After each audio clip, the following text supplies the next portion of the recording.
nhìn lằng vét đơn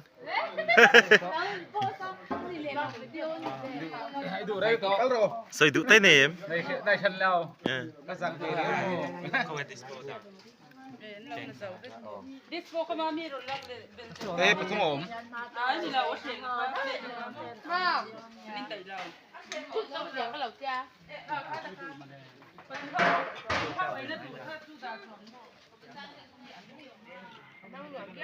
Ai, túi.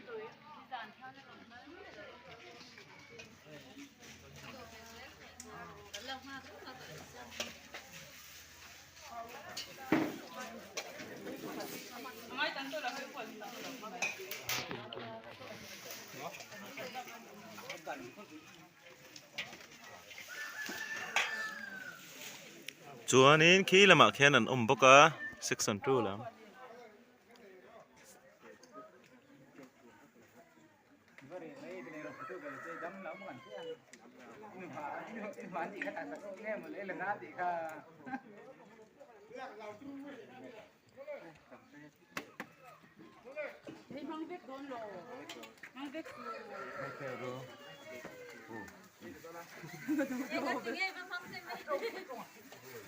Thằng nói con hùng tuổi trời nói chứ em hùng tuổi em phải là đâu hơi vẻ là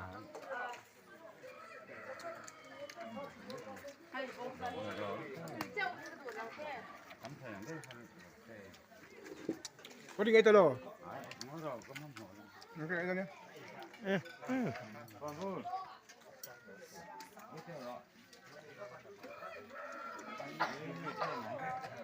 Masakin. Masakin. Nghe tên mình. Cho nó vậy cho em. Cái này cho mình. Nó có đi cho cái tạ. Anh chọn tôi là mà đủ tan. rồi đi rồi Ikan được không mà? ráng cả đi ni đi về hai cái tám đêm rồi còn lão anh có trả thầy có tí nó có làm tí nào anh không mà gắn thì đó nghe tiếng của cái nó Anh chọn tôi đủ tan.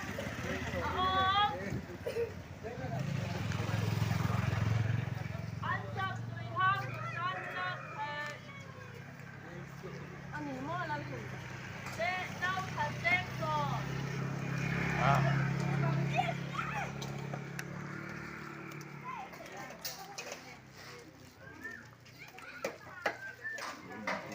Lớp tục.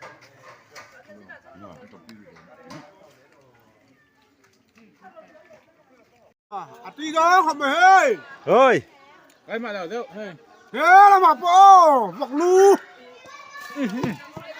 Cái liền này nó mì. em tệ so tùy mẹ tục so tùy mẹ tục so tùy mẹ tục ơi Cái là phải là tắm nước tục có độ em tắm. Ngồi rồi ngồi rồi. À bắt chân em về phải mà chơi cái đủ là ha. ê hay phần tôi hình cho cần em mét cái này Chỗ có phải là ở đâu quỳ khóc mày chỗ có đủ cùng hơi thở nó nghe chứ